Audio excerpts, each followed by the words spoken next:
Muhaddis Kabir Allama Ziaul Mustafa Sahab, and I'll pass the mic over to Allama Faizal Mustafa Sahab and our guest speaker, inshallah.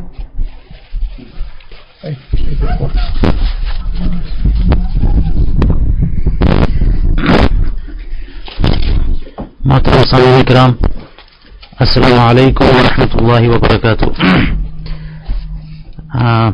آج Houston کے مسلمانوں کی بہت بڑی سعادت ہے کہ عالم اسلام کے ایک عبقری شخصیت اور علم حدیث کے حوالے سے ایک آتھینٹک پرسنالٹی جو ہے وہ ہمارے درمیان موجود ہے۔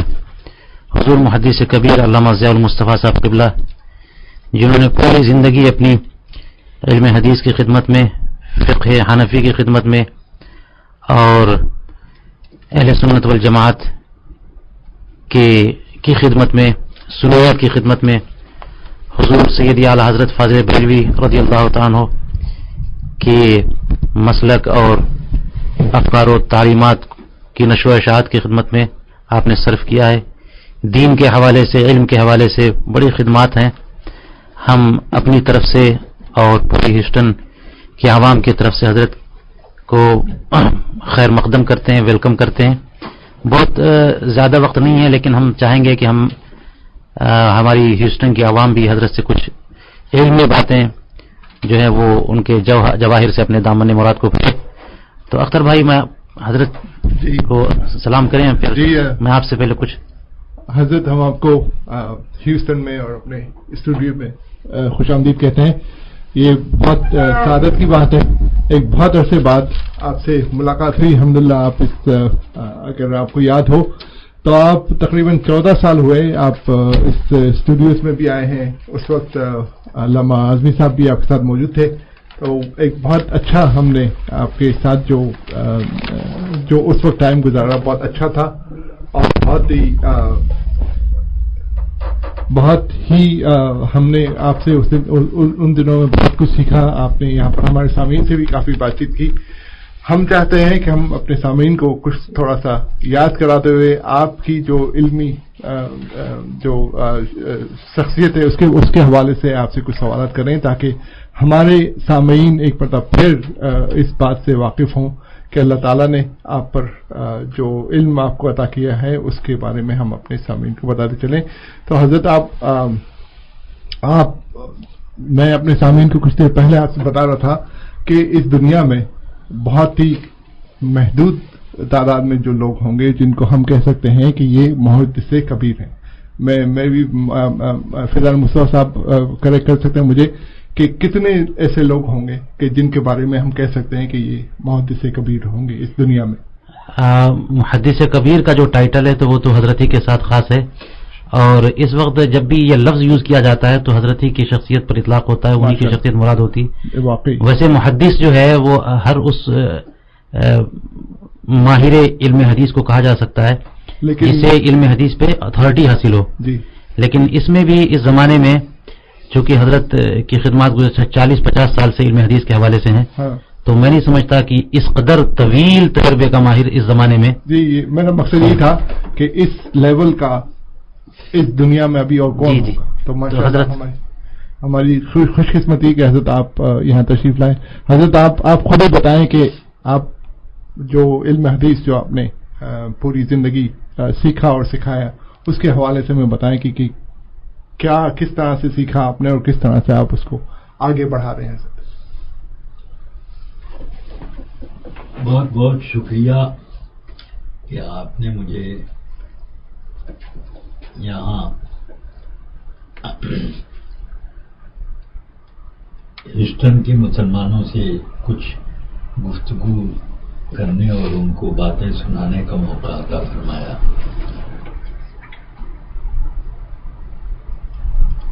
دراصل علم حدیث سے میری رغبت اس لیے ہوئی کہ میں جب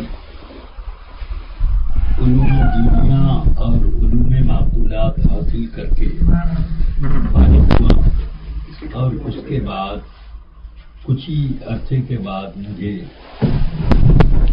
علم حدیث کی خدمت پر معمور کر دیا گیا. اچھا.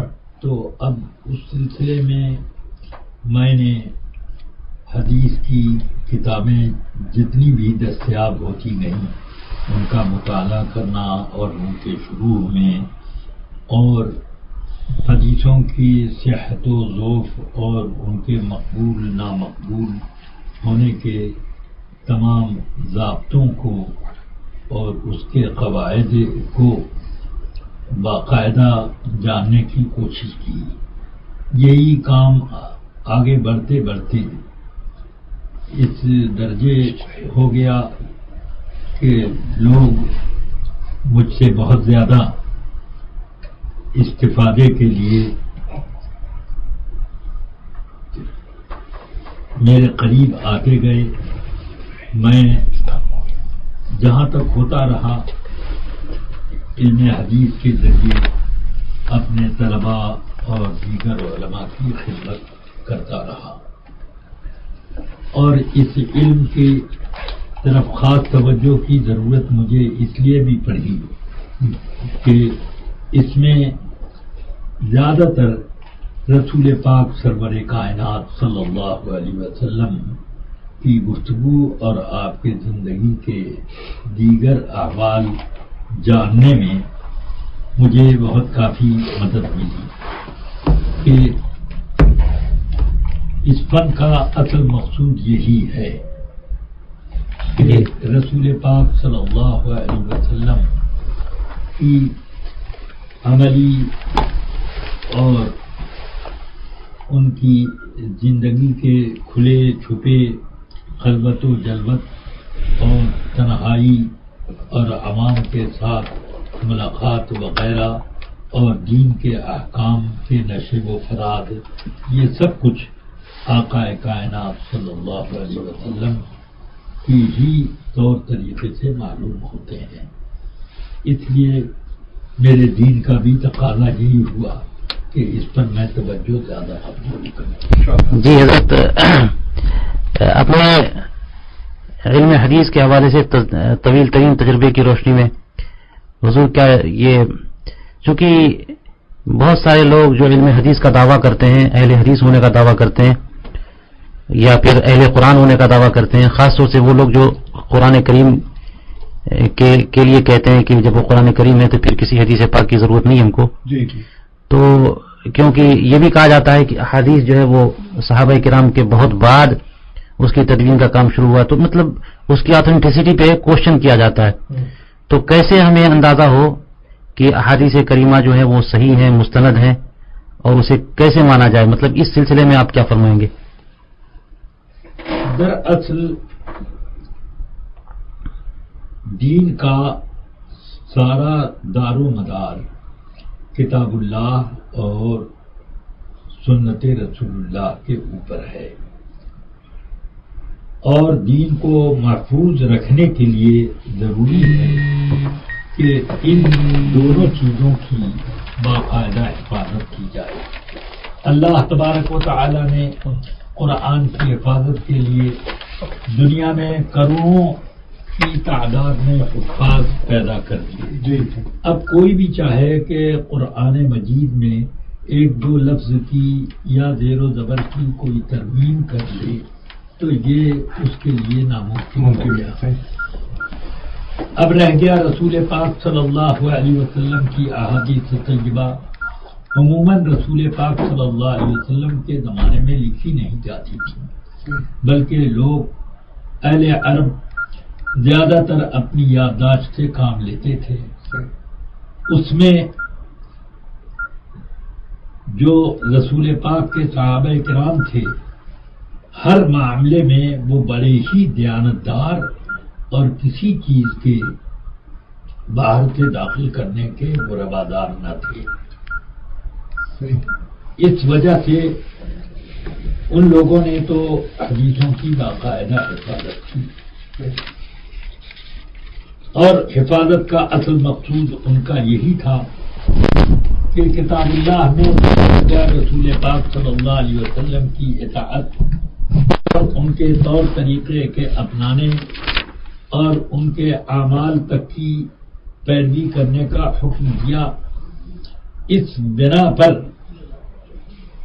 صحابہ کرام نے بھرپور حفاظت کی اور خود مشاہدہ کیا تو وہ بھی بتایا، اور کسی خود سنا تو وہ خود بتایا، اور اگر کسی دوسرے صحابی سے سنا کہ حضور صلی اللہ علیہ وسلم نے اس طرح فرمایا تو وہ بھی نشاندہی کر دی، تاکہ سننے والا با اعتماد رہے کہ یہ رسول پاک ہی کا قول ہے یا فعل ہے، یا ان کے سامنے اس طرح کے حالات آئے.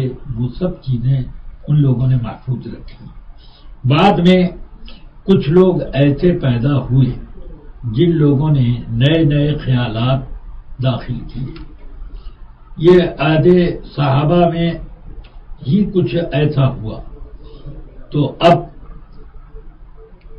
جو نئے لوگ پیدا ہوئے یا کہیں اور سے وہ آئے اور اپنے ماحول سے متاثر ہو کر اسلام میں کوئی چیز نئی داخل کرنے لگے، صحابہ نے اس کو دیکھا، فوراً اس کا رد کیا. ان لوگوں نے حدیثوں میں کچھ ترمیمیں کی. جب یہ چوری پکڑ لی گئی تو اب یہ قاعدہ مقرر کر دیا گیا کہ صرف خوش عقیدہ لوگوں کی حدیثیں سنی جائیں اور اس کو بھی خوب اچھی طرح سے پرکھ لیا جائے کہ اس آدمی کی یادداشت کیسی ہے، اس آدمی کا چلن کیسا ہے، اس آدمی کے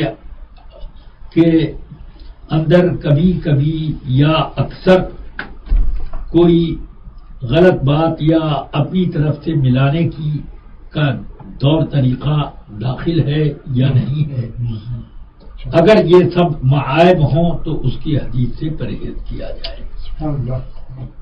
تو اس طرح پر رسول اکرم صلی اللہ علیہ وسلم کی حدیثیں جمع کی گئیں، اب کتابت میں باقاعدہ لائی گئیں، اور ضبط کتاب کے بعد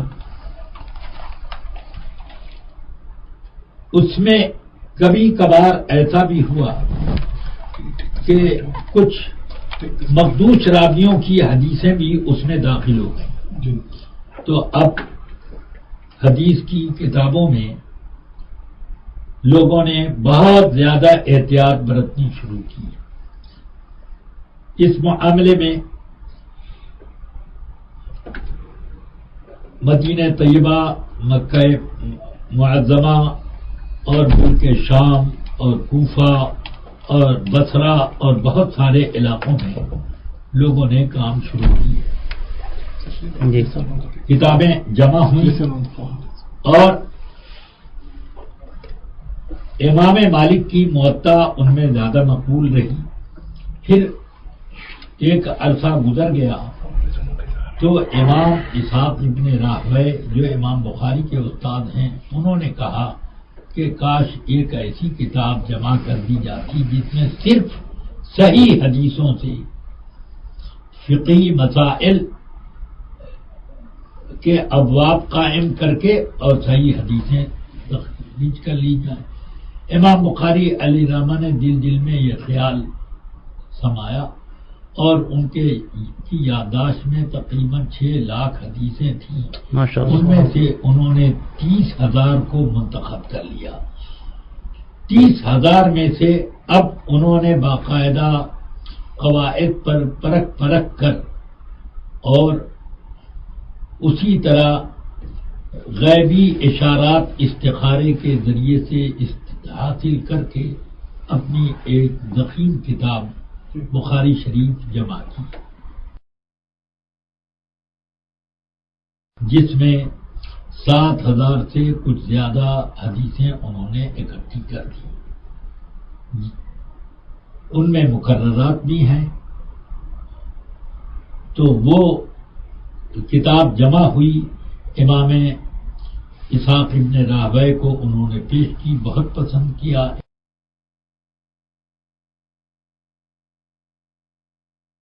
امام احمد ابن حنبل نے تعریف کی،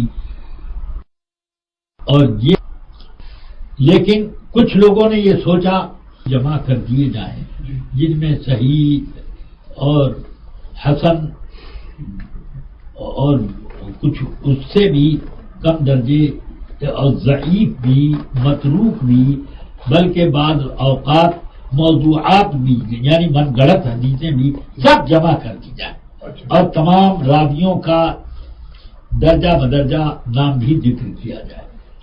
آنے والے لوگ انہوں نے یہ سوچا کہ آنے والے لوگ قواعد تنقید پر ان سب حدیثوں کو الگ الگ کر کے اس کے ذریعے سے اب دوسرے کام بھی کر سکیں گے کہ ایک موضوع پر یعنی ایک مسئلے کو ثابت کرنے کے لیے اگر کئی قسم کی حدیثیں ملتی ہیں تو ان سب کو اکٹھا ایک آدمی کر سکے گا جی. اور اس میں اب قواعد تنقید جو ہیں کہ حدیثوں میں الگ الگ معیار رکھے کہ یہ صحیح ہے کہ ضعیف ہے یہ کیا اس حساب سے وہ الگ کرے ان سب کی تنقید کی جائے.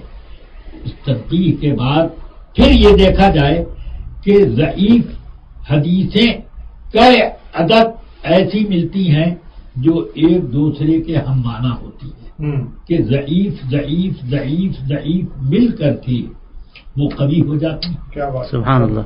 تو اس طریقے پر بھی کتابیں لکھی گئیں اور الحمدللہ اس کے ذریعے سے بہت بڑا کام ہوا اور کم از کم اتنا تو ہو ہی گیا کہ رسول پاک صلی اللہ علیہ وسلم کی زندگی کے تمام حالات مضبوط طریقے سے سامنے آ گئے کہ جن کے اندر شک کرنا بڑا مشکل ہو. ورنہ اور دیگر انبیاء کرام کے حالات میں اکثر جو ہمارے پاس آتے ہیں وہ افواہ والے بھی آ جاتے ہیں مگر حضور رسول پاک صلی اللہ علیہ وسلم کو چونکہ اللہ نے خاتم النبیین بنایا اس وجہ سے آپ کے حالات کو اور آپ کے اقوال کو جمع کرنے کے لیے بہت ہی تھوڑے وقت میں ایسی جماعت پیدا فرما دی کہ وہ حدیث کے ایک ایک راوی کے حالات زندگی کو باقاعدہ انہوں نے اکٹھا کر لیا. حضرت ایک چھوٹا سوال ہے یہ سلسلہ یہ حدیث کو جمع کرنے کا سلسلہ کب تک چلا ہے حضرت؟ کس یہ سلسلہ تو حدیث کے جمع کرنے کا تقریباً 400 سال تک تو چلتا ہی رہا. اچھا ماشاءاللہ. حضور کے بعد بھی مگر اس میں ایسا ہے کہ حضور اکرم صلی اللہ علیہ وسلم کی احادیث کو کتابی شکل میں لانے کا کام پہلی صدی کے اخیر ہی میں شروع ہو گیا. اچھا. بلکہ پہلی صدی کا ابھی کچھ حصہ ختم بھی نہیں ہوتا. جیسے حمام ابن منبہ رضی اللہ عنہ یہ حضرت ابو ہریرہ رضی اللہ تعالیٰ عنہ کے شاگرد ہیں. اچھا. انہوں نے حضرت ابو ہریرہ سے جتنی حدیثیں سنی سب کو ضبط قلم کر لیا. اچھا. سبحان اللہ. تو آج بھی وہ کتاب ملتی ہے صحیفہ حمام ابن منبہ. اچھا. اسی طرح اور ان کے بعد کے لوگوں نے جمع کرنا شروع کیا. رسول پاک صلی اللہ علیہ وسلم کے زمانے میں بھی حدیثیں لکھی جاتی تھیں. بعض صحابہ لکھتے تھے کہ وہ خزانہ تحریری طور پر بھی میرے پاس موجود رہے, دماغ میں تو محفوظ ہے ہی, تحریری طور پر بھی محفوظ رہے. اس طرح سے پھر تابعین میں یہ کام بہت باضابطہ چلنے لگا. امام تابعین میں امام زہری ہیں جو امام مالک کے بھی استاد ہوتے ہیں. اچھا. اور حضرت ربیعۃ الرائے ہیں اور دیگر کئی بڑے بڑے علماء ہیں تابعین میں جو پہلی صدی میں ہی پیدا ہوئے تھے اور انہوں نے براہ راست صحابہ کرام سے علم حاصل کیا تھا جس میں علم حدیث باقاعدہ تھا ان لوگوں نے بھی کتابیں لکھنی شروع کی، ماشاءاللہ۔ یا املا کراتے تھے، اپنے شاگردوں کو لکھواتے تھے، تو یہ سب کام چلتا رہا۔ صحیح۔ یہ بہت ساری چیزیں جمع ہوئیں اس طرح پر، اور کچھ چیزیں یہ تھیں کہ لوگوں نے صرف سینے میں محفوظ رکھی، جی تو ان چیزوں کو اور لوگوں نے ان کے بعد جمع کیا، پھر اور بعد میں جمع کیا، پھر اور بعد میں، اس طرح سے یہ چلتا رہا، مگر راوی کا سلسلہ پورا رسول پاک تک پہنچنا چاہیے، اور ایک ایک راوی کہ میں نے فلاں سے سنا، انہوں نے کہا میں نے فلاں سے لیا، فلاں سے لیا، فلاں نے فلاں سے لیا، فلاں سے فلاں نے، یہاں تک کہ رسول پاک، صلی اللہ علیہ وسلم۔ اس طرح پر کتابیں جمع ہو گئیں۔ حضرت لیکن ایک سوال یہ آتا ہے کہ کیا نبی کے پاس نے اس کو احادیث کو لکھنے سے منع فرمایا تھا، یا وہ نہیں چاہتے تھے، یا؟ ہاں، یہ سوال ہے۔ یہ حضور اکرم صلی اللہ علیہ وسلم نے ضرور یہ فرمایا کہ اکتبوا عنی القرآن ولا تکتبوا عنی غیرہ، مگر اس کا مطلب یہی تھا کہ جب میں قرآن لکھواتا ہوں جی تو اس وقت قرآن کو جہاں لکھا جا رہا ہے جی وہاں پر دوسری چیز نہ لکھی جائے۔ اچھا۔ حضور اکرم صلی اللہ علیہ وسلم بسا اوقات ایسا بھی فرماتے تھے کہ آیت اتری اور لکھوا دی، جی لکھوا دی، اور اس کے بعد کچھ تشریح اپنے طور پر بعد میں بتاتے تھے، تو کچھ لوگوں نے وہ تشریح بھی آیت کے اس لفظ کے ساتھ لکھ دی۔ سبحان اللہ۔ تو اس کو روکنے کے لیے رسول پاک صلی اللہ علیہ وسلم کو جب معلوم ہوا جی کہ کوئی بھی اس کو پڑھے گا ہاں، تو اس سبحان لفظ اللہ۔ کو بھی کہیں قرآن میں نہ شامل سبحان اللہ جی۔ اس لیے آپ نے منع فرما دیا۔ کیا بات ہے، کیا بات، بہت اچھا۔ سبحان اللہ۔ قرآن لکھنے کے وقت میں یا قرآن کے ساتھ کوئی دوسرا لفظ جوڑ کے نہ لکھا جائے۔ اس کا مطلب حضرت یہ ان تمام کتابوں میں صحاح ستہ کا بڑا نام اوپر آتا ہے، خاص طور سے بخاری شریف کا نام جو ہے وہ تمام اصح الکتب بعد کتاب اللہ کہا جاتا ہے، اس کی کیا وجہ ہے؟ اس کی وجہ یہ ہے کہ صحت ثبوت میں، یعنی حدیثوں کے ثابت ہونے کے جتنے طریقے ہیں کہ راوی مضبوط سے مضبوط تر ہو، اس اعتبار سے بڑی موٹی موٹی کتابوں میں جو ہے وہ بخاری کو درجہ اول حاصل بے شک۔ دیا گیا، اور پھر مسلم کی کتاب صحیح کو دیا گیا دوسرا درجہ۔ حضرت یہ آپ ماشاءاللہ آپ کے علم کے ودن آپ کے جو علم ہے اس میں کیا صحاح ستہ کے بعد کوئی ایسی کتاب ہے جس پہ آپ ٹرسٹ کرتے ہو، جو آپ کی نظر میں وہ واقعی ان کا معیار پہ اترتی ہو، امام بخاری کے اور دوسرے لوگوں کے؟ کیوں نہیں، صحاح ستہ کے معیار پر امام طحاوی کی شرح معانی الاثار ہے، وہ خود اسی معیار پر ہے۔ اچھا۔ ابو داؤد سے کم درجے پر تو نہیں ہے، اچھا بلکہ اکثر حدیثیں اس کی ابو داؤد سے بھی زیادہ قوی ہیں۔ اچھا، ماشاء اللہ۔ کیونکہ حضرت یہاں پر جو ہے نا آپ کو زیادہ علم ہے، ہم جو یہاں پہ فیس کرتے ہیں وہ یہ ہیں، اول تو جیسے کہ حضرت نے فرمایا کہ صرف قرآن جو کچھ ہے قرآن ہے، یا اگر کوئی حدیث کی بات کرے گا تو یہ اگر صحاح ستہ کی بات کریں اس کے علاوہ کوئی حدیث اور پیش کی جائے تو کہتے ہیں کہ یہ حدیث یا تو ضعیف ہے یا کوئی۔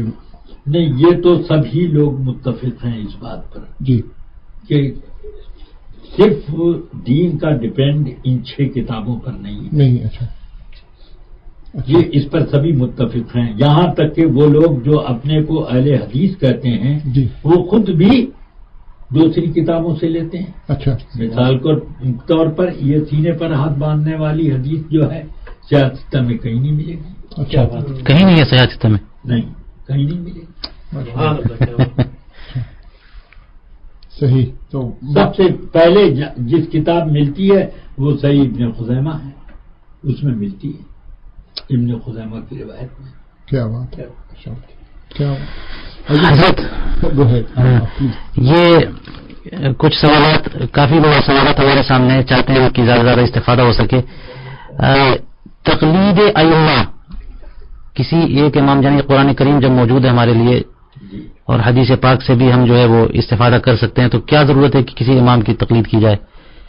اس تعلق سے اصل ہر آدمی اس بات کی صلاحیت نہیں رکھتا ہے کہ کتاب و سنت سے وہ دین کے مسائل کا استنباط کر سکے.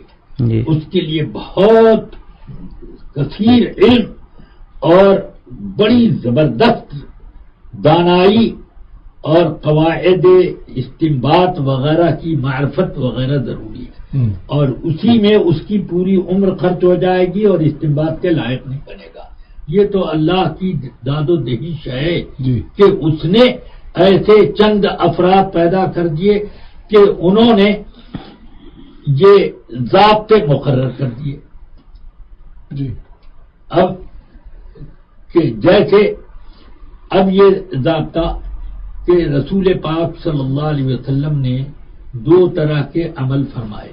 جی اب ان میں دونوں کو جاری رکھا جائے یا دونوں میں سے ایک کو، اب اس کا ایک ضابطہ ہونا چاہیے. جی تو اگر دونوں، اب یہ دیکھا جاتا ہے کہ کتاب و سنت کی روشنی میں جی کیا یہ صورت نظر آ رہی ہے کہ نہیں کہ یہ دونوں کام کیا جا سکتا ہے. جی تو وہاں پر اب 2 شقیں پیدا ہوتی ہیں کہ ان میں سے بہتر کون ہے.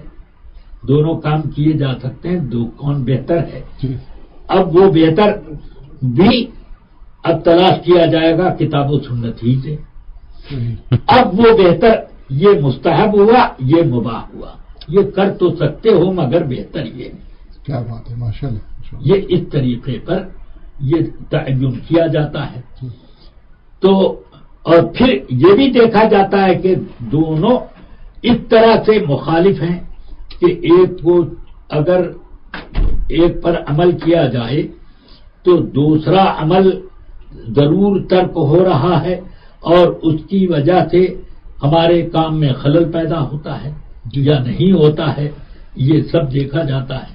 تو اس کے بعد اب یہ تلاش کیا جاتا ہے کہ حضور اکرم صلی اللہ علیہ وسلم اس کام میں کس کو زیادہ کرتے تھے. کیا بات ہے، سبحان اللہ. کبھی کبھار چھوڑ دیا ہاں مگر زیادہ اسی کی پابندی کرتے تھے. ماشاء اللہ. تو وہ سنت موقدہ ہو گئی، اور کبھی کبھار کر لیتے تھے وہ سنت غیر کیا موقدہ بات ہوئی. ہے، ماشاء اللہ. تو حضرت ہاں، یہ جو آپ نے بتایا کہ اس کے لیے کچھ قواعد اور ضوابط طے کیے گئے ہاں احادیث کریمہ سے یا قرآن کریم سے مسائل کے اخذ کرنے میں، ہاں. تو اس میں سب سے پہلے کون شخصیت ہے جس نے اس میدان میں قدم رکھا قواعد و ضوابط کو طے کرنے میں؟ اس میں تو تابعین میں بہت سے لوگ تھے، جیسے فقہائے 7 مدینہ طیبہ کے، جن میں حضرت ربیعۃ الرائے، خارجہ ابن زید ابن ثابت، سالم ابن عبداللہ رضی اللہ تعالیٰ عنہ، سلیمان بن یسار وغیرہ یہ لوگ تھے مگر تکمیل نہیں ہوئی اس زمانے میں. سب سے زیادہ اس کے اوپر جنہوں نے توجہ فرمائی اور جنہوں نے اصابت اس میں حاصل کی وہ سیدنا امام ابو حنیفہ ہیں. سبحان اللہ سبحان اللہ. اور انہوں نے سب سے پہلے پیش قدمی کی. پھر انہی کی فقہ کے کو حاصل کر کے کچھ دوسرے اس میں پیدا کیے گئے اعتراضات یا اور شقیں پیدا کی. تو اب امام مالک، امام شافعی، امام احمد ابن حنبل، اس طرح کے لوگ یہ بات. اچھا حضرت، ایک سوال ہے کہ ہم الحمدللہ ہم امام ابو حنیفہ کو فالو کرنے والے ہیں، ہم کیونکہ ہمارے ماں باپ نے یہی کیا. یہاں پر کچھ لوگوں سے ڈسکشن ہوا، کہتے ہیں کہ پہلے میرے ماں باپ تو حنفی تھے لیکن اب میں مالکی ہوں. تو کیا ہمارے پاس یہ چوائس ہے کہ ہم کبھی مالکی بن جائیں کبھی حنفی بن جائیں، اور نہیں ہے تو کیوں ایسا؟ یہ تو اسی صورت میں جائز ہے. یہ تو نفس کی اگر اتباع میں کیا تو ناجائز ہے. اچھا، کہ مجھے زیادہ آسانی مل رہی ہے اس فقہ میں، لہذا اس کو عمل کریں، یہ نفس کی اتباع. اور اگر یہ وجہ پڑ گئی کہ میرے ماں باپ مثلا ہندوستان میں رہتے تھے، اب وہ چلے گئے ایسے ملک میں جہاں پر کوئی حنفی عالم مجھے مسئلہ بتانے والا ملتا ہی نہیں ہے، جی تو اب میں کیا کروں؟ اور حنفی کتابیں بھی دستیاب نہیں ہیں، یا ان کتابوں کو سمجھنے کی میرے اندر صلاحیت ہی نہیں ہے، تو اب ایسی صورت میں وہ دین اپنی کھوپڑی سے تو خراب نہیں کرے گا۔ صحیح۔ اب ضروری ہے کہ ان میں جن کی اب وہ دو اماموں کے مقلد وہاں ملتے ہیں علماء، جی تو ان میں جن کو زیادہ مضبوط سمجھ رہا ہے کہ یہ ان کی تقلید کرے، اچھا اس فقہ پر جائے۔ ماشاءاللہ یہ ہے گنجائش ہے۔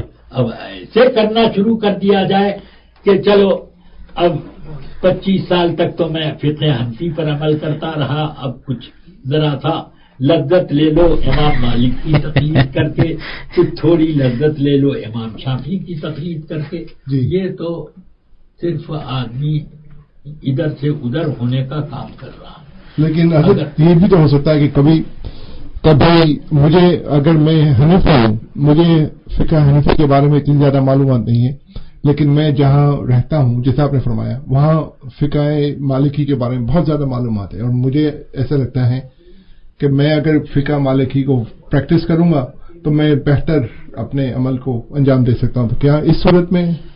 نہیں، وہی صورت میں نے بتائی کہ حنفی مسائل کا بتانے والا کوئی آپ کو نہیں مل رہا، ہاں اچھا، تب ہی ہو سکتا ہے۔ اور آپ کتابوں سے ان مسائل کو استنباط بھی نہیں کر سکتے، جی تو ایسی صورت میں اگر مالکی فقہ آپ کے کو سکھانے والا آدمی موجود ہے تب جا سکتے ہیں۔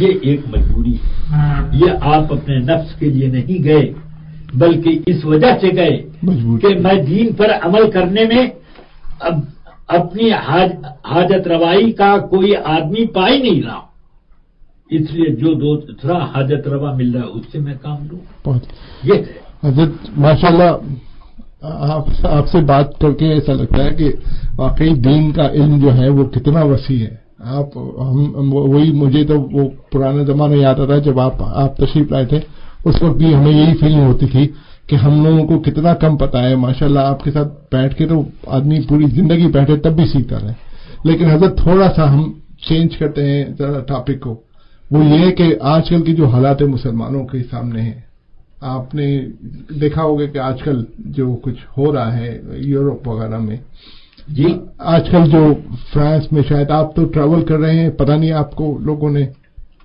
بریف کیا یا نہیں کیا، وہاں پر حضرت وہاں پر ایک جو نیوز پیپر ہے جس نے نبی صلی اللہ علیہ وسلم کے بارے میں گستاخی کی تھی، ان کی تصویریں بنا کر یا اس کے اسٹوڈیو میں جا کے، اس اخبار والوں میں جا کے کسی آدمی نے 12 لوگوں کو قتل کر دیا۔